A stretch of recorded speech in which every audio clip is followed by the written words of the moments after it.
Selain kita dibentuk secara formal di sekolah, tapi ada juga wawasan ilmu pengetahuan yang kita dapat dari kita aktif di organisasi. Saya sudah aktif di OSIS, di basket, di pecinta alam, di klub bola, di sekolah saya aktif beberapa organisasi. Saya lakonin. Berkesan untuk rakyatnya itu Pak, tidak bisa memberikan komunikasi yang baik bagi rakyatnya. Entah memang itu adalah permasalahan dari perseorangannya atau memang dari lembaga itu Pak.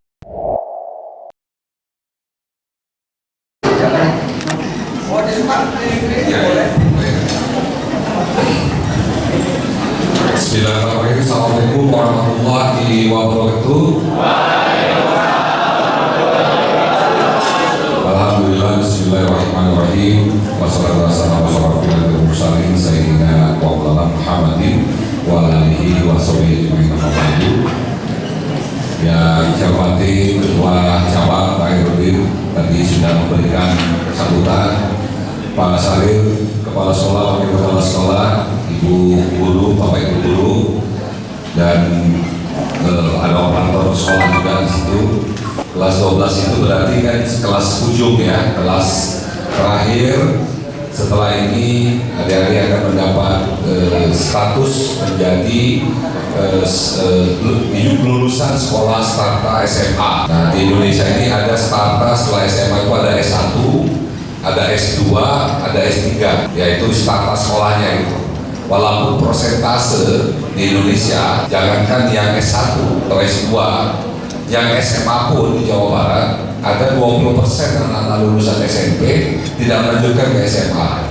Jadi bersyukurlah anak-anakku sekalian, adik-adikku yang sekarang ini sudah menjadi mahasiswa Muhammadiyah, sekolah siswa Muhammadiyah di sini. Baik, saya akan sampaikan karena ini hari Jumat, mungkin saya tidak terlalu panjang, langsung saja. Karena pertama, DPRD Jawa Barat 120 anggota dewan dari 27 kota kabupaten itu diterjunkan ke seluruh dapil. Dapil saya adalah Kota Depok dan Kota Bekasi. Itu dapil perwakilan saya di Jawa Barat. Nah, dalam kurun waktu minggu ini kita turun untuk memberikan proses edukasi pendidikan demokrasi kepada khususnya anak-anak sekolah. Belajar itu tentu sebagai calon pemimpin semua, saya pesan berdasarkan pengalaman. Ini berdasarkan pengalaman pribadi saya. Kenapa? Karena saya terpilih jadi anggota dewan Pak Herudin di Depok itu usia saya 27 atau 28 tahun. Saya wakil ketua DPRD. Pak Herudin masih ingat, saya masih bujangan waktu itu. Jadi saya masih bujangan, sudah terpilih jadi wakil ketua DPRD Kota Depok periode 99-2024. Zaman Pak Badrul Kamal. Saya terpilih lagi jadi wali kota Depok periode yang kedua zaman wali kota pertama Pak Nur Mahmudi. Nah, setelah itu saya usaha bisnis di batubara di Sumatera. 5 tahun saya stop. 5 tahun berikutnya saya jalan ke Provinsi Jawa Barat. Saya terpilih di Provinsi Jawa Barat. Gubernurnya Ahmad Heriawan 5 tahun. Saya terpilih lagi ke yang kedua di Jawa Barat, gubernurnya Ridwan Kamil. Nah, sekarang terpilih lagi yang ketiga, gubernurnya Bapak Ain.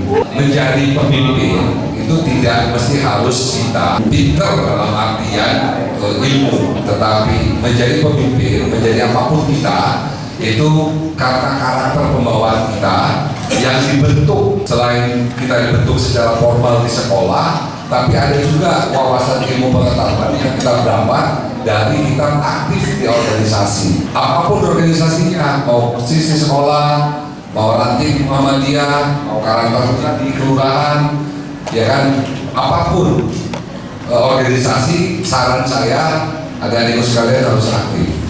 Karena akan ada perbedaan antara orang yang hanya sekolah dengan orang yang aktif organisasi. Saya SMA bukan pinter, bukan biologi, dulu kan ada biologi dan IPS, saya IPS. Orang biologi, teman saya sampai sekarang masih dekat dengan saya.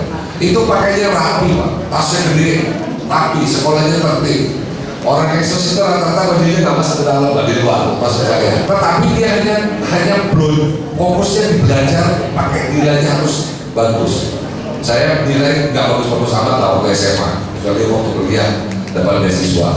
Tetapi kita bergaul, berorganisasi. Saya sudah aktif di OSIS, di basket, di pecinta alam, di klub bola, sekolah saya aktif beberapa organisasi. Saya lakonin. Walaupun saya bukan biologi IPS. Di kuliah S1 saya di Malang, di salah satu sekolah Muhammadiyah di Budi Utomo di Malang. Saya juga jadi ketua jurusan, jadi OSIS, dan juga saya jadi panitia penerimaan siswa baru.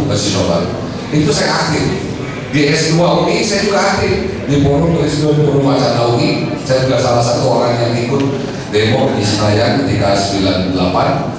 Jadi sejak saya SMP, MTS, SMA, S1, S2, saya nggak pernah, sampai sekarang pun saya masih aktif berorganisasi. Artinya apa?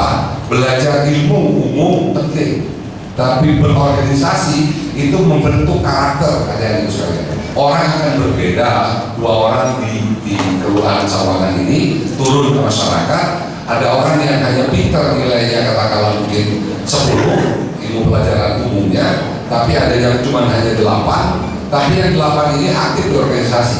Itu begitu terjun ke masyarakat itu akan berbeda kelenturannya, keluasannya, dan cara membawanya. Jadi belajar ilmu penting, tapi berorganisasi juga penting, karena itu akan membentuk karakter kepemimpinan. Nah, di Indonesia ini kan ada 3 pilar utama. Satu adalah yudikatif, eksekutif, dan legislatif.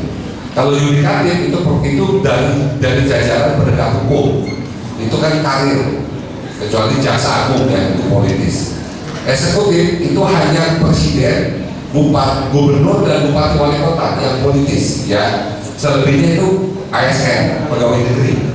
Nah, tapi kalau legislatif semua politis, semua dipilih oleh masyarakat. Makanya peluang yang paling besar dari 3 pilar di Republik ini adalah peluang di legislatif. Kalau eksekutif ya cuma 1 wali kota di Depok, tapi dewannya 50, benar Pak? Jadi 1 banding 50.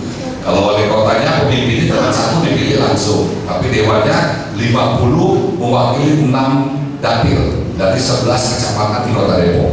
Nah, saya berharap dari lulusan Muhammadiyah ini yang lulus 12, sebagian mungkin bisa meneruskan kuliah, sebagian juga bisa bekerja, sebagian juga bisa mandiri. Karena nyari kerja sekarang susah, peluang pekerjaan itu sangat susah. Jawa Barat memang terkenal gubernurnya, tapi tingkat pengangguran kita masih cukup signifikan, masih agak tinggi. Karena itu memang tantangan ke depan itu membuka peluang pembangunan, peluang pekerjaan lebih besar. Nah, yang berikutnya yang perlu saya sampaikan adalah kalau kita lulus, kita tidak kuliah, nyari kerja dengan ditanya pengalaman, kita baru lama ke SMA itu agak sulit. Nah, untuk dengan kita bergaul, jaringan networking itu menjadi penting. Kita kenal dengan dewan, kenal dengan camat, kenal dengan kepala cabang, Bang Jabar, kenal dengan ini, kenal dengan itu salah satu cara kita untuk bisa mengangkat derajat martabat kita secara cepat. Karena kalau kita bicara murni tamat SMA buat berkas lamaran, itu bisa 10 perusahaan kita melamar belum tentu ada yang diterima satu pun kalau tidak ada jaringan networkingnya itu. Nah, kita network itu dibangun dari bergaul, bersilaturahmi. Nah, saya berharap anak-anakku yang sekarang kelas 12, ya saya berharap bisa sebagian bisa melanjutkan karirnya menuntut ilmu yang lebih tinggi, ya. Karena kan di Indonesia ini untuk APBN ada beasiswa PIP dan KIP, itu untuk yang melanjutkan kuliah ke perguruan tinggi itu melalui APBN. Dan kalau Provinsi Jawa Barat ada beasiswa itu namanya Pancawaluya dan beasiswa masyarakat miskin. Nah, masyarakat miskin itu desanya dia 3 ke bawah itu ada beasiswa yang ditanggalkan. Untuk yang Pancawaluya kita anggarkan tahun 2006 ini kurang lebih hampir 110 miliar, tapi untuk Pancawaluya. Tapi problemnya Pak Kepala Sekolah, Pak Sarif, apapun bantuan negara, mau pusat, mau Jawa Barat, mau Kota Depok, standarnya tetap mengacu ke desil sekarang itu problemnya. Jadi ketika kami Jawa Barat pengen anak-anak ini bisa tidak putus sekolah, ada beasiswa kita anggarkan, beasiswa Pancawaluya, ada beasiswa masyarakat miskin. Tapi tetap begitu implementasinya konsentrasinya adalah desil-desil juga gitu. Ini yang menjadi problem itu, karena standar negara memberikan bantuan harus mengacu kepada desil. Nah, desil yang aman dibantu oleh negara ini yang lebih dari 5 ke bawah. Kalau 5 ke atas nggak akan dapat masukin sekolah itu. Afirmasi itu kalau disiplin udah gak bakalan masuk, pasti lima ke bawah. Nah, saya secara pribadi mengajak adik-adik sekalian, pertama setelah tamat nanti jangan lupa terhadap sekolah alumni, karena ini bagian dari basic kita untuk bisa menjadi orang, menjadi pintar itu karena bapak ibu guru kita yang ngajar di sini. Adik-adik bisa yang jadi polisi, jadi dewan, jadi apa aja, PNS, tapi guru kan tetap di sini sama bapak gurunya. Nah, tapi kita bisa ke sana itu karena mereka yang ada di sini.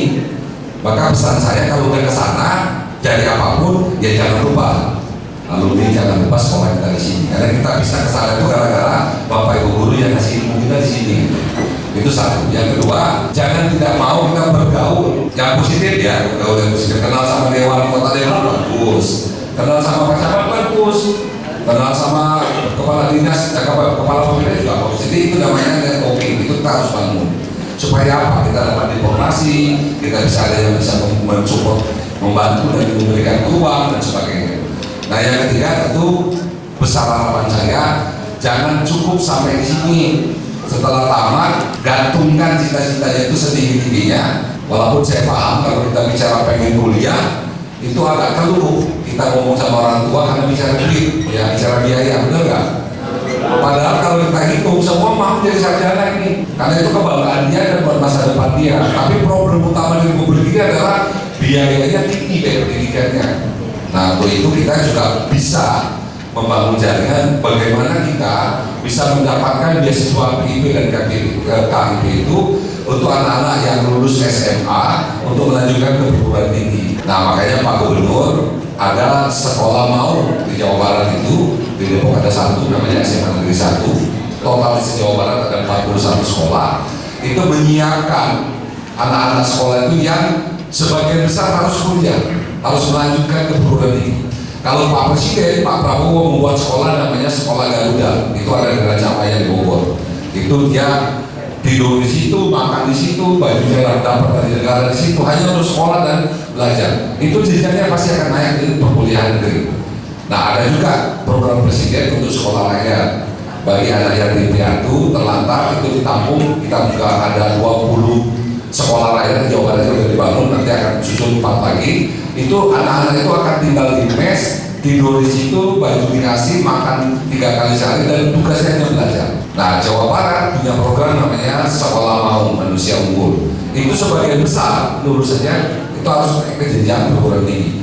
Kalau dulu memang ada rayonisasi kan, dan lulusan sekolah itu bisa perguruan tinggi. Sekarang ini kan tidak, bebas gitu. Nah, maka kita pengen anak-anak yang tamat SMA di Jawa Barat ini sebagian besar paling tidak separuhnya itu bisa melanjutkan ke S1. Mungkin separuhnya mungkin mereka bisa bekerja atau bisa berusaha secara mandiri. Apalagi sekarang zaman gadget begini kan sangat canggih, kita bisa punya kreativitas, ilmu, keterampilan bisa kita jual melalui handphone gitu, asal kita kreatif. Nah, saya tadi menyampaikan bahwa di Depok ini ada 50 kursi anggota dewan dari 6 dapil. Itu namanya legislatif ya, semuanya dipilih. Tapi kalau eksekutif itu hanya 2 yang dipilih, wali kota dan wakil wali kota. Selebihnya mulai dari lurah, camat, kepala dinas itu birokrat, karir, ASN. Di yudikatif juga sama, kejaksaan, pengadilan itu semua karir, kecuali jaksa agung yang politis. Nah, jadi peluang kita untuk berkarir secara politis di legislatif itu jauh lebih besar dibanding kita ke eksekutif. Eksekutif cuma hanya yang dipilih cuma wali kota dan wakil saja. Jadi pesan saya pertama, maksimalkan gali potensi yang ada sekarang di diri kita, gali sedalam-dalamnya apa yang kita mampu kita gali, insya Allah nanti akan mendapatkan prestasi. Jadi galilah potensinya semaksimal mungkin, apapun yang ada di kemampuan di diri kita, insya Allah nanti akan ada prestasi kalau kita gali secara maksimal.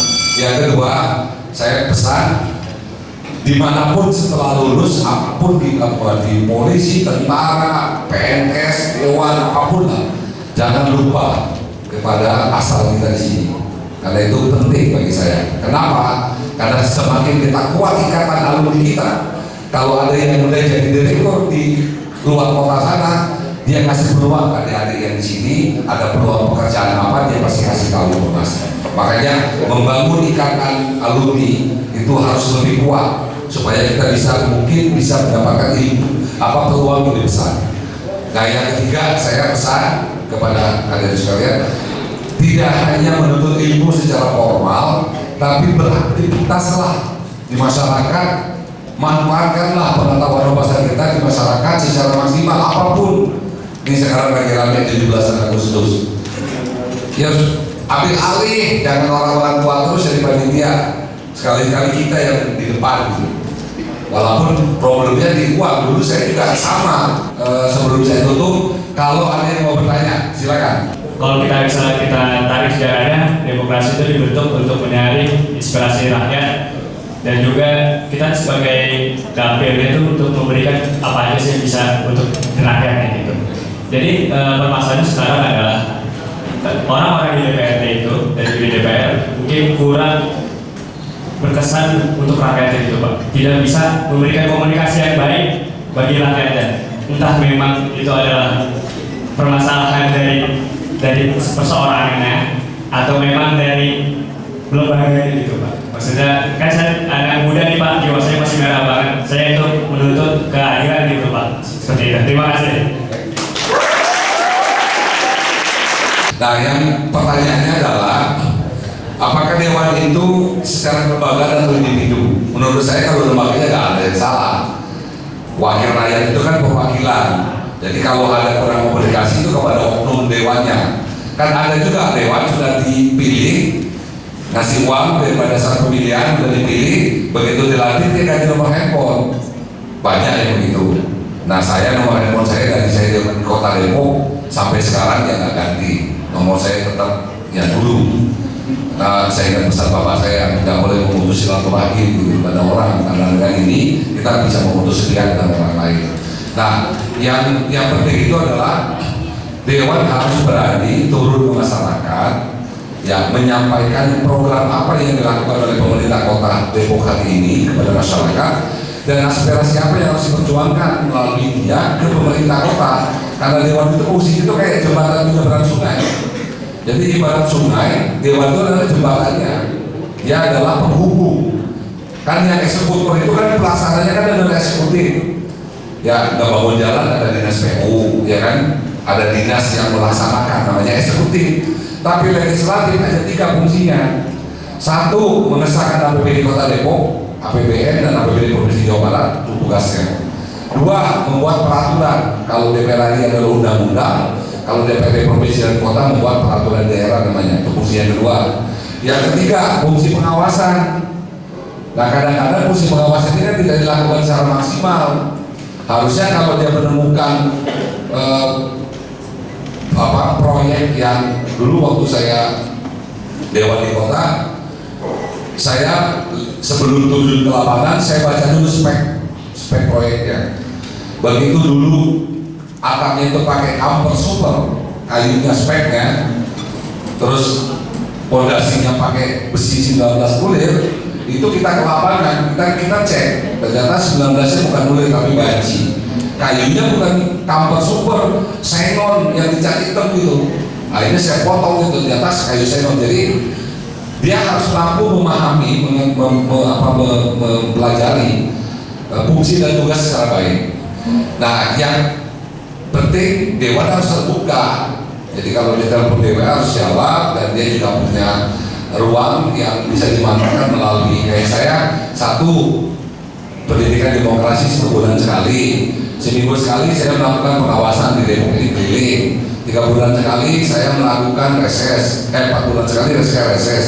Jadi hampir setiap bulan saya keliling di Depok ini, setiap keliling setiap ini, dan itu selalu bisa menyerap aspirasi masyarakat.